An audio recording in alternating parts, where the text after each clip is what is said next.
It's been 4 hours since Chris Dawson was convicted for the murder of his wife, Lyn Dawson, 40 years ago. And we're at the Jackalberry Bar in Sydney, a 15-minute walk, and it seemed like an eternity in the taxi to get here. But there's a quiet drink and some reflection and contemplation at the moment. I'm with Lyn's brother, Greg Sims, Greg's wife, Marilyn, and their children, Craig and RENEE. And I'm with Pat Jenkins, Lyn's sister's son, David Jenkins, and of course Damien Lyn, the detective, who from 1998 really did so much heavy lifting to try to get this case many years ago to trial. It's a privilege to be here with everyone, and I feel like we've all played a role, and it started with Damien really taking up the case. Mate, how do you feel? Vindicated today, and I feel so much relief and for the family and her friends, her children, her friends, her support team, Team Lyn. Yeah. You know, what happened to Team Lyn? We don't believe what happened, what was told to us. Yeah. And today we know. Yeah. And I feel so relieved after all these years, after 40 odd years of being going missing, on the 8th and 9th of January 1982, that today we have resolved. Yeah. Are there any winners here? I don't know. Lyn's not here. However, the person found responsible for her murder has been convicted today, and that's rightly so. You were sitting just metres away from Chris when Justice Ian Harrison was delivering his findings. Did you feel confident throughout the day, and it was a long day, hours of oral findings from the judge, that he would be going down? I've been in many trials before where the verdict is read out over a number of hours, and sometimes it's like a roller coaster. You know, we're ticking all the boxes for what we've done good, and then suddenly things aren't so good, and then the evidence is discarded or not relied upon, and then it follows back up again that other things are relied upon. And I think today that it was like a roller coaster today, but as we neared the verdict, it was quite clear to myself and my support team, my wife and my good mate Dave Lillyman, who's a very, very experienced detective, that we're on the right track. Yeah. And when I saw Peter Dawson place his hand over Chris's right shoulder to comfort him in some respect, I think I knew the inevitable was coming. Yeah, it was a nice brotherly gesture. It was. It was what must have been a very tough time for the Dawson family. Greg, when you saw that, can you feel any sorrow towards the Dawsons? I was in shock. I just saw the sheriff's officers come over. My daughter actually held baby in the ribs when the judge's assistant walked outside. And I couldn't see what was happening, and RENEE said to me, the correctional people are outside. Then the young lady came back in, and then the judge said guilty. And it was like a shockwave. It just hit me. And I bent over and I was just, it's just surreal, I can't believe this. And just seeing the correctional officers actually put handcuffs on Chris Dawson and lead him away he was like a lamb being dragged away by a chain. And I was crying. I just thought, what's happening here? It's just unbelievable. And then it just sort of came back to reality, and I thought, wow. When you were crying, were you crying out of any sympathy for a man you knew had murdered your sister? Yes and no. I was crying because of the shock of the announcement for the murder result, but I was also in shock thinking, why couldn't you just walk away, let us have our sister, get to really know her, have her for the last 40 years, and get to really know our two nieces? And we will never have that except for one niece, which is Chanel. It was a very brutal takedown when they came across the room and cuffed him, and he was limping as he walked towards the front of the court, past the judge and out that side door.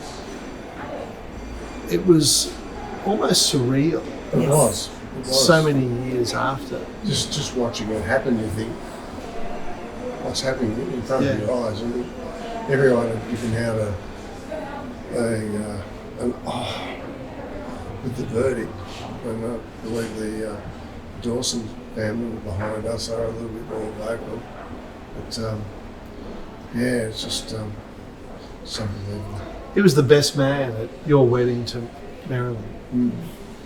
He was obviously a very close family member and friend. Well, we accepted him into our family as one of ours, and it's hard to. All I can say is, why wouldn't you have a first grade footballer who's a brother-in-law as your best man? I don't know. Well, no. Okay. We could say, we'll have a talk about this later. Marilyn, Yes. you've been incredibly staunch.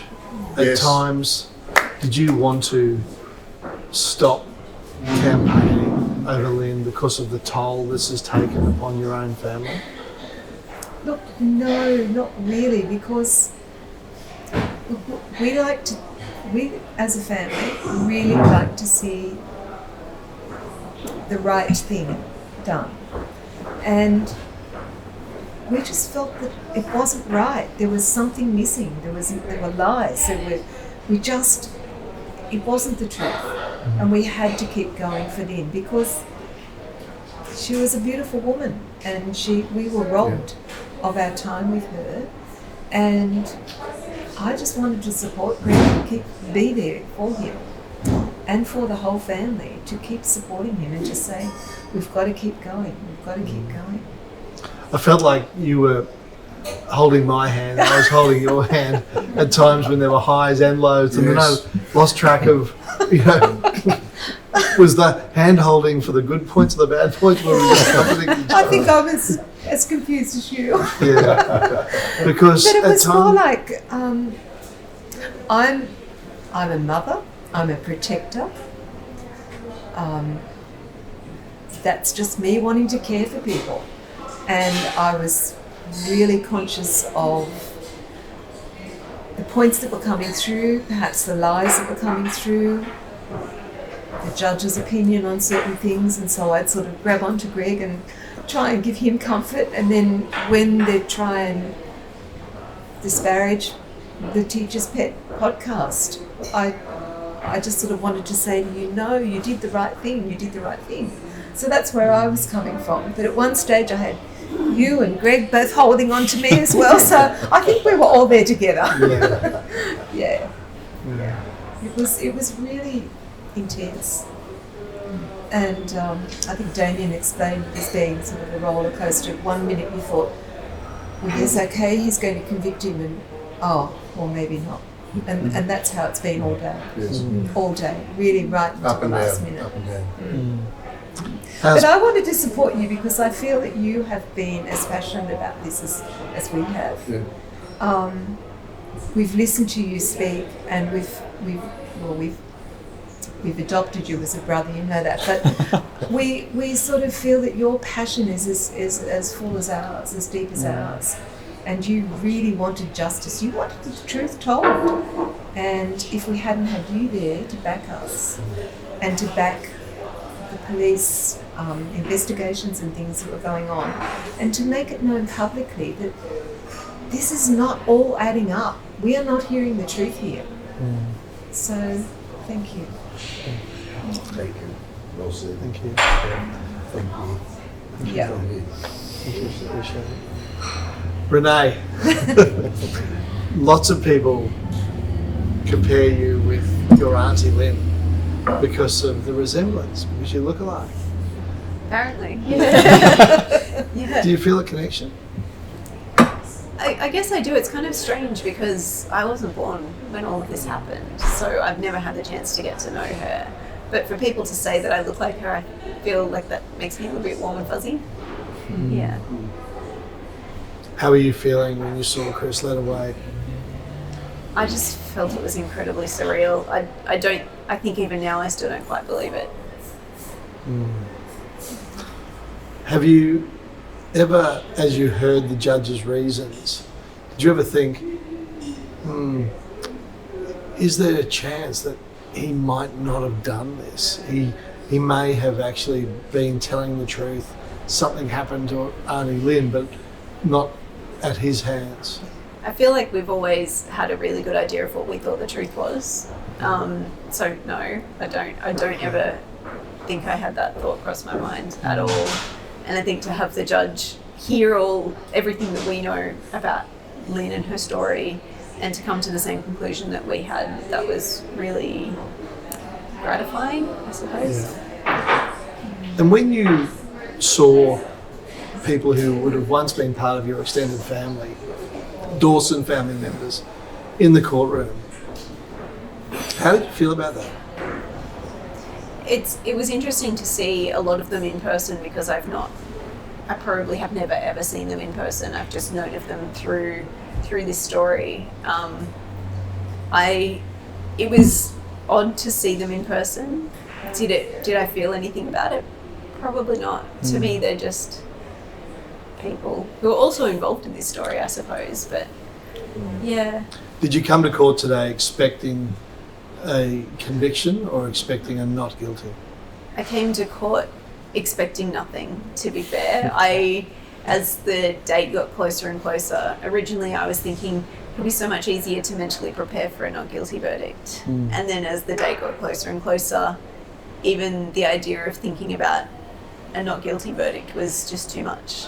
I couldn't, I came in today expecting nothing, I think. Greg, Marilyn, what would you have taken out of a not guilty verdict today? What would that have meant to you both? Well, looking at the judge did say before he finished the trial that the case had been proven, but he had to look at it to get beyond reasonable doubt. And our idea was that even if the legs weren't there to get it to beyond reasonable doubt, we accepted that was the judge's decision. He had information to work on that was given in the court, and whatever he came up with, then we would abide by. Yeah, you would have respected Yes. a not guilty. Yes. That's not to say you would have agreed with it, or you would have agreed that he got it right. Well, the judge can only go on what he's been told in the trial. And there was a lot of evidence that didn't come out there that we know of. But he worked on it, and obviously he saw the flaws, and we got the result we're looking at.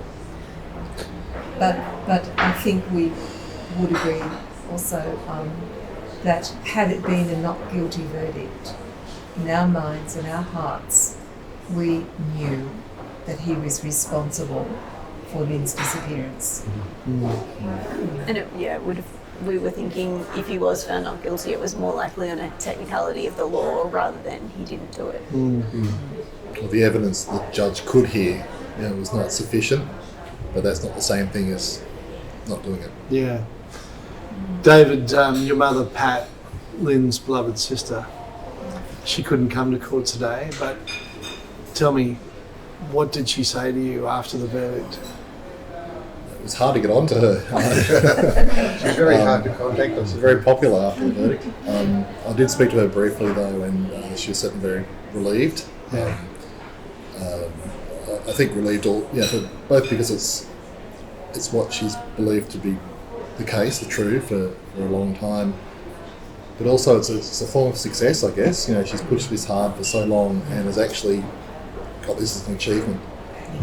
So I think She's been amazing, absolutely amazing. You've known her a long time now as well. Yeah. So. Yes. Since 2001. She cooked me a late supper. Yeah. Aren't you lucky? She stayed in touch. emailing, and just trying to keep the interest alive, through all the knockbacks. Yes. That's what missing people need. They need a voice, and we've got voices, but they're pretty soft, I guess. Yeah. You've got a loud voice via the newspaper. And loud. And a loud voice. No, but you can make Make yourself heard, Yeah. and on our behalf, you've made Lyn heard, Yes. and that has been a gift beyond measure. So thank you so much. Craig, how's this been for you as this fairly quiet, unassuming guy that you are? All the public attention, it can't be easy to deal with. It's been interesting to watch. More I've been concerned with how it's been affecting my parents and RENEE, who've been fronting this most days and just making sure I'm there for them when they need me, and just getting by as best we all can, I suppose. You've seen the toll on your mum and dad? Absolutely. Like RENEE, I mean, I was alive when we saw Lyn for the last time, but I wasn't yet 2, so I've got no memories whatsoever. But I've seen the echoes, if you will, throughout time on my dad, on my mum, on extended family, and it's weird. It's like a sort of pressure that hangs over the whole family over time.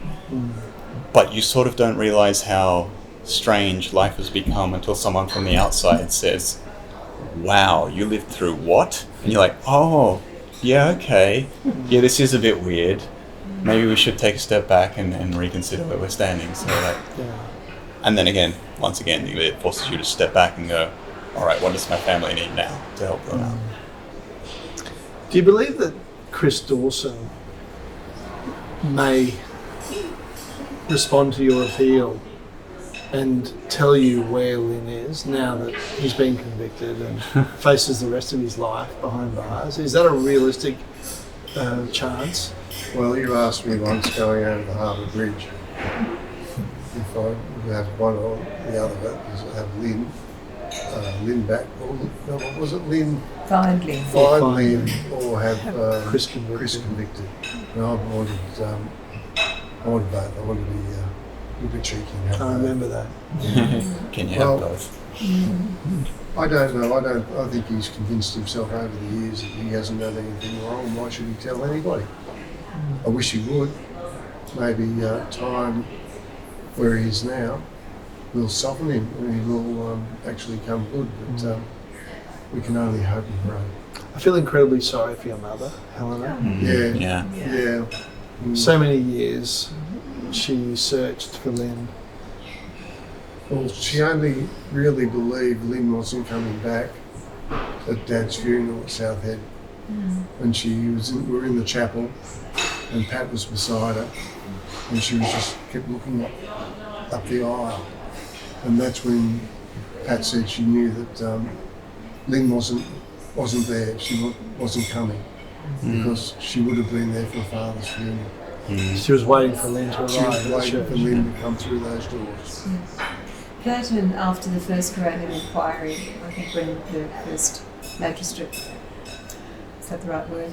Coroner, I'm sorry, terminated the coronial inquiry because she felt that an offence, an indictable offence, yes, taken, committed. Yeah, so I think that really broke her heart, particularly again. In 2001, she lost her husband, she lost her brother-in-law within 10 days of each other. That's Pat's So husband. Pat's husband died within 10 days of losing her or Lyn. And then at the end of February, we had the first coronial inquiry. So she had this enormous grief happening. And then to hear that her daughter had been murdered, that probably was really very much it just killed her, it just dashed her so much. Yeah. Any hope that she had left of Lyn possibly being alive went particularly within a month. That was brutal. That was so hard. Yeah.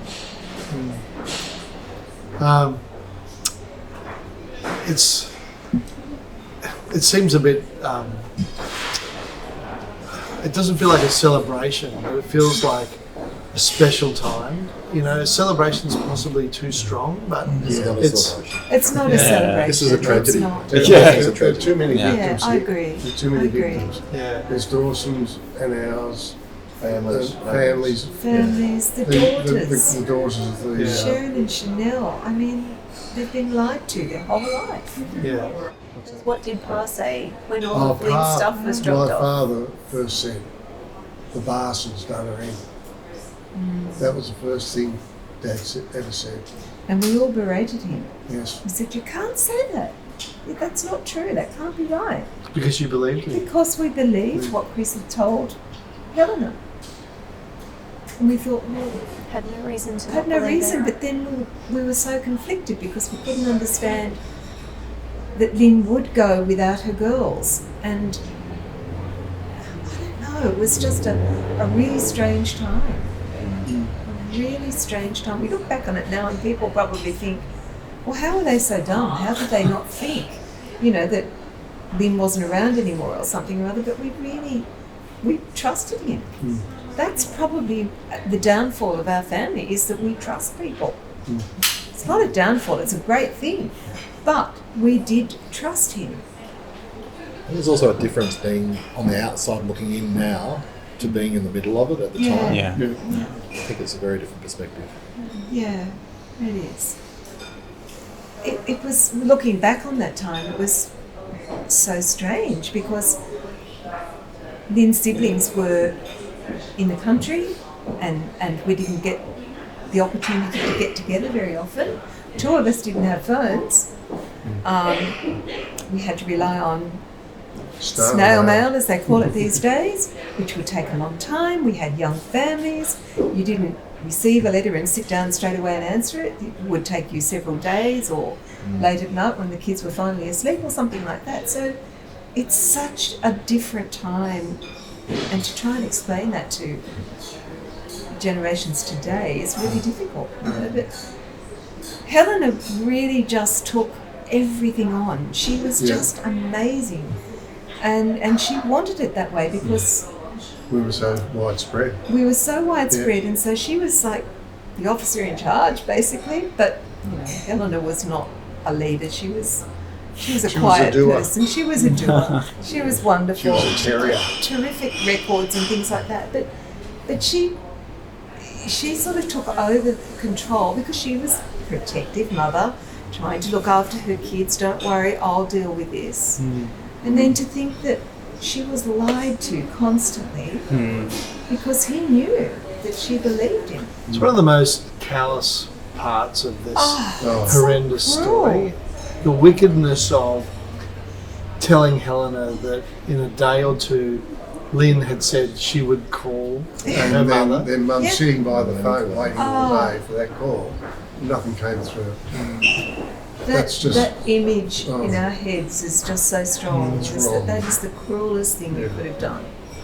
It's been really strange to see from like my memories of Helena as well, which was always just a bright and happy face, and she put so much energy into making sure us kids were just not only, I guess, entertained but loved and looked after. Very much. And to find out much later that that face was sitting on top of something else, it's a different level of heartbreaking. Yeah. Yeah. Well, I think you've done everything you could. You've achieved it. 40 years later, you have the person who did this spending his first night in prison. It's hard to believe, but But we wouldn't have got this far without Damien's help. Yeah. Giving that one sheet of paper. So he's one-page loon now. With just that name on it. And we were very close to just saying, Pat and myself, we're going to not push any more until you came along. And then we decided, thought we'd give it one more go. Yeah. And we're very grateful for everything you've done for us. It's just that Yeah. Mum and Dad and Phil can't hear us through this day. Yeah. But I know they know about it now. Yeah. Yeah. Hedley, it's been a massive team effort Yeah. from early stages, from when Damien took it on and his team, and just the way that he tried so hard. It was such a difficult investigation because everything had gone cold. People went around. People didn't want to talk to the police. It was a really difficult time. And then it was handed on to Daniel, who followed up everything that Damien did and then made further inquiries, etc. And then when you came on board, it gave us more hope because to us, the police investigation had stagnated. It didn't seem to be progressing at all. When you came on board, people were more willing to speak to you than they were the police. And had you not given us the stage to bring Lyn's story forward, we have absolutely no doubt in the world that we would not be sitting here tonight celebrating. True. Celebrating, wrong Not word. celebrating. But being together Yeah. and sharing our experience. Yeah. Yeah. Thank you. Thank you. Lyn. Brilliant.